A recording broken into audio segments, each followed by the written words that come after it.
actually doing 2.1 and 2.2 together.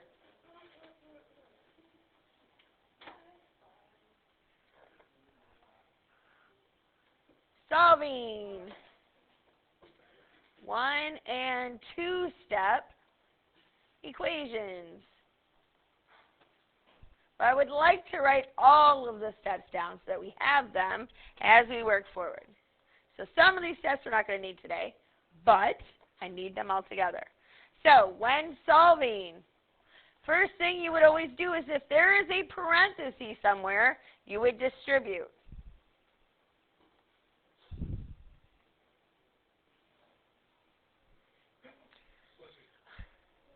Step number 2, if there is a fraction anywhere, we are going to clear the fraction. We're going to get rid of that silly fraction. We don't want to work with it. Step number 3, we are going to collect like terms on each side.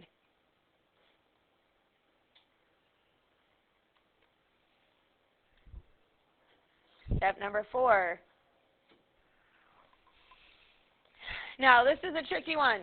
I only say that because sometimes your x's are on the wrong side. I like us to move our x to the left. So we're going to move the variable term to the left.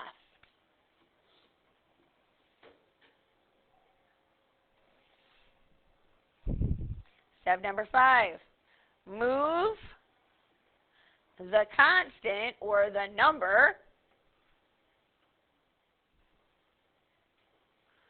to the right. And step 6, we are going to divide by the coefficient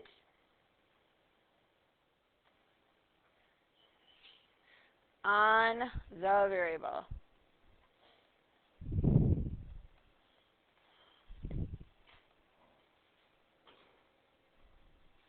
So this whole chapter, we're working with those 6 steps. That's it. Okay? This section, we're only using a couple of those steps. So let's get into a really good example. So how about example number 1? Let's go with 2 plus x over 4 equals 1. Okay, so if we look at our steps, step 1 says to distribute if there's any parentheses. Do you see any parentheses there? Okay. Step 2 says to clear the fraction. Do we have any fractions? We do. So what we need to do to get rid of the fraction is times everything by that denominator. So we are going to times every single thing by 4.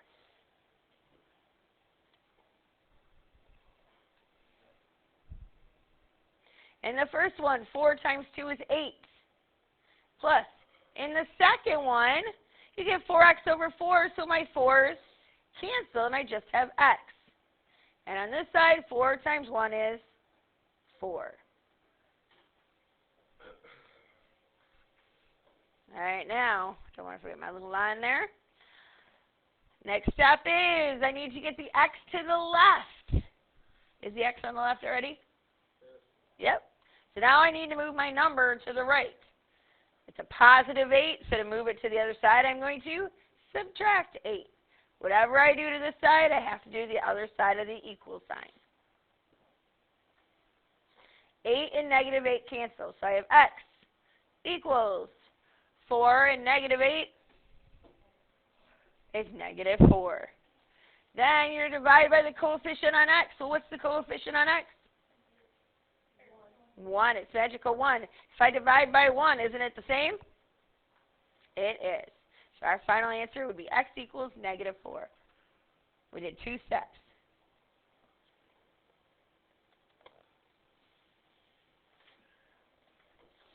Okay, let's do another one. Example number 2.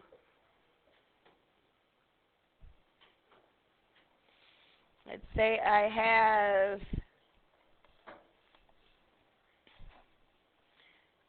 W over 3 minus 8 equals 10.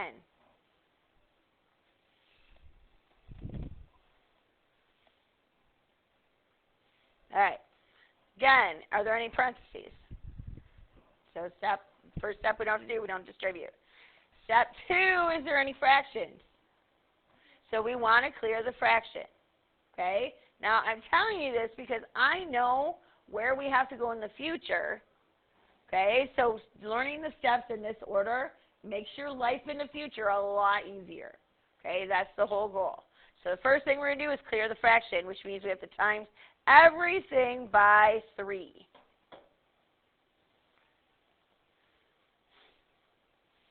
All right. On this side, 3W over 3, my 3's cancel, and I just have W.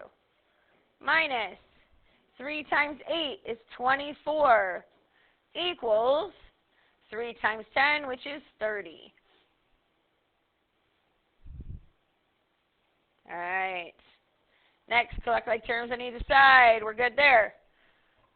Step 4, move your variable to the left. We're good there. Step 5, we need to move our number, our constant, to the right. How do I move minus 24? Plus 24. So we're going to add 24. Whatever I do to this side, I have to do to this side. Here I still have W. Minus 24 and positive 24. That cancels. 30 plus 24 is 54. And then our last step would be to divide by the coefficient on W, which is 1, and we're good. Questions so far? Okay. Let's make it a little tougher then. Example number 3.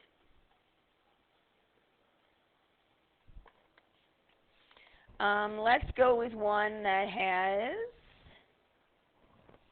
let's go 14 equals negative 2C plus 6.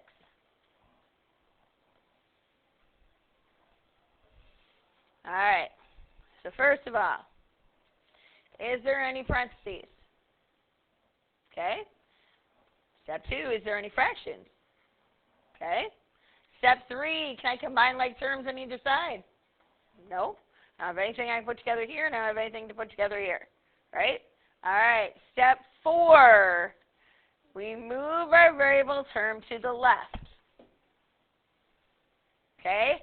There is a reason I want you to move it to the left. You got to trust me. It's going to help in the future. So there is a reason. So how do I move that negative 2C to the left? What do I do with it? You add it. Very good. I'm going to add this 2C. Which means whatever I do to this side, I have to do to this side. Now, there are no other C's on this side, so I can't combine it with anything. So I have 2C. This is a positive 14 equals 6. Do I have any questions on that step at all? Okay. Now I need to move my number to the right. I have a plus 14. So to get rid of it, we subtract 14. Whatever I do to one side, I have to do to the other. So I have 2C. Those cancel. 6 and negative 14 is what? Negative 8. Very good, Peyton. Negative 8. Step 6 says divide by the coefficient on C. So I'm going to divide by 2. Again, whatever I do to this side, I have to do to this side. On this side, my 2's cancel. I have C equals negative 8 divided by 2. Negative 4. Very good.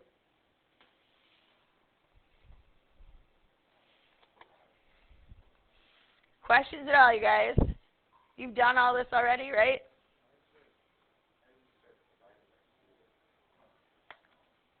Why did we decide to divide by 2? Because we had to get rid of the coefficient that's on C. Right here. See, there's this 2 on C. We got to get rid of it. It's multiplying C, so we divide to get rid of it. Let's try another one. All right, here we go with example number 4. All right, so all of the problems we've been doing so far are just like the ones that are your 12 through 22. And it says solve the equation.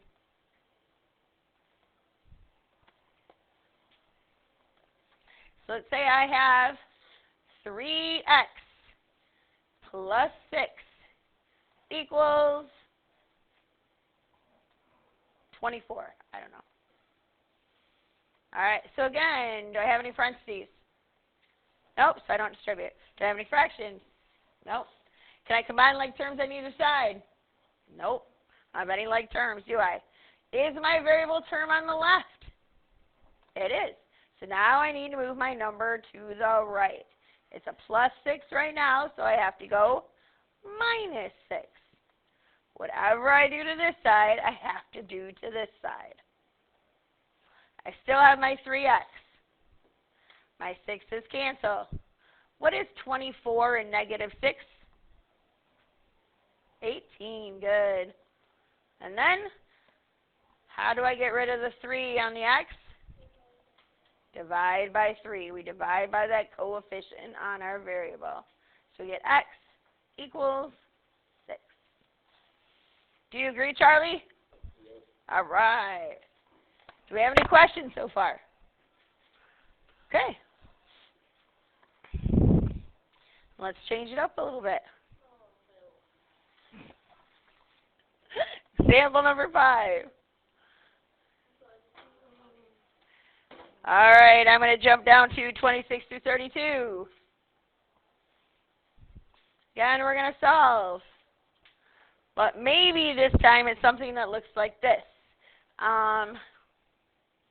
X plus 7 over 3 equals 2. That's a 2.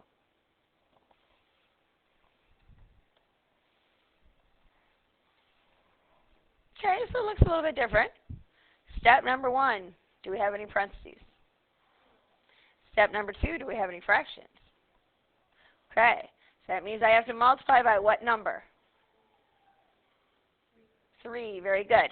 This one is technically all together, so I'm going to times this whole thing by 3 and this side by 3. In this one, just my 3's cancel, and I'm left with x plus 7. For here, 3 times 2 is 6. So again, the top or the numerator of this stays together when we cancel our 3's. All right, now I just got to get x by itself. What do? Right now it's got an adding 7. How do I get rid of it? Minus 7 or subtract 7. Whatever I do to this side, I have to do to this side. So now I have an x. 7 and negative 7 cancel. 6 and negative 7? Good, negative 1. Do I have to divide this time? No.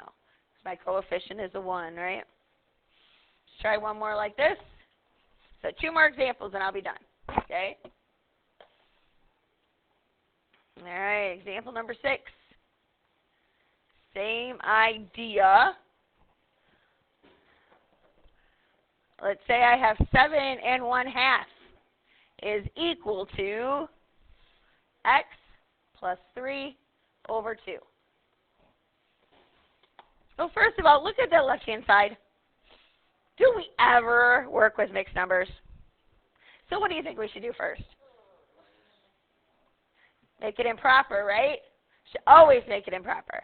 So on this side, I get 2 times 7 is 14, plus 1 more is 15, over 2 equals x plus 3 over 2. All right, do we have any parentheses? Okay, do we have any fractions? So we're going to have to multiply both sides by what? 2. Very good. So I'm going to times this side by 2, and I'm going to times this side by 2. And remember, this whole top stays grouped together.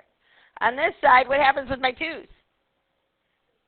They cancel. They sure do. So I have 15 equals. What happens to my 2's on that side? They cancel. So I'm left with my x plus 3. All right, now I put this one up here for a reason. I can move my x this side. I can flip-flop it around, right? I like to move my x over here, but when I move it, it's going to become negative. So what can I actually just do? Good. We can subtract the 3, right? Put my little line down here. This is one of those rare occasions where it's easier to subtract 3. Whenever I do that side, I got to do this side. 15 and minus 3 is 12 equals x. My 3's cancel. When you write your answer, please just write it as x equals 12. Should always have a variable on the left. Okay? Any questions? No questions at all? All right, let's do one last example then. Example number 7. This will be similar to number 24.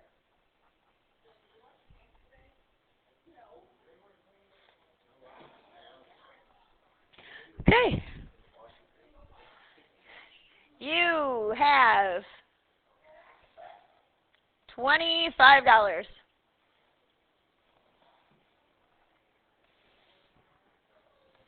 And a coupon. Huh? Just one. That's why we're talking about it. And a coupon for, let's go with $4 off.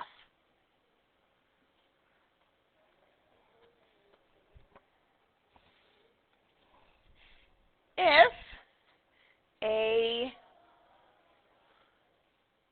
shirt costs $7, how many can I buy?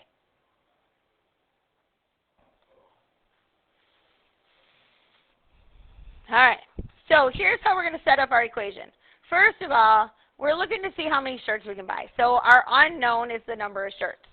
So each shirt costs $7, so I'm going to say 7x. Now, out of the amount of money that's going to cost, I have a coupon for $4 off, right? So I'm going to say minus 4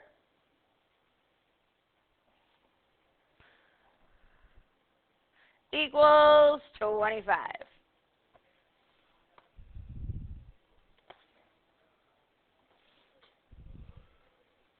Now I'm going to go ahead and solve this.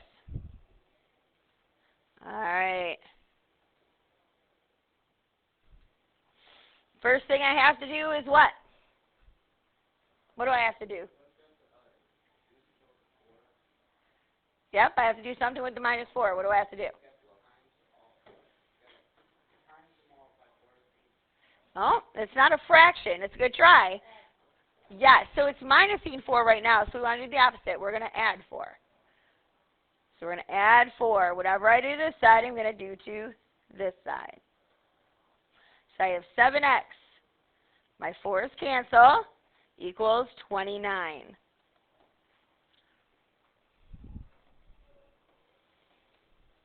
What's the last thing I have to do? Divide by 7. Right? I have to divide by the coefficient on the variable. Divide by 7. I get x equals 4.1.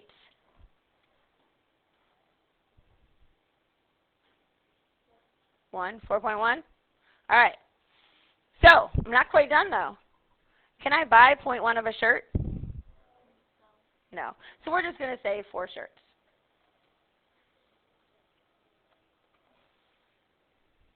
I can't buy part of a shirt, right? I don't think we'd buy it, though, would we? All right, that's true. All right, so does anybody have any questions? Okay, you still have about 25, no, more like 23 minutes left of class. There are only 11 problems to do, so you should be golden, okay?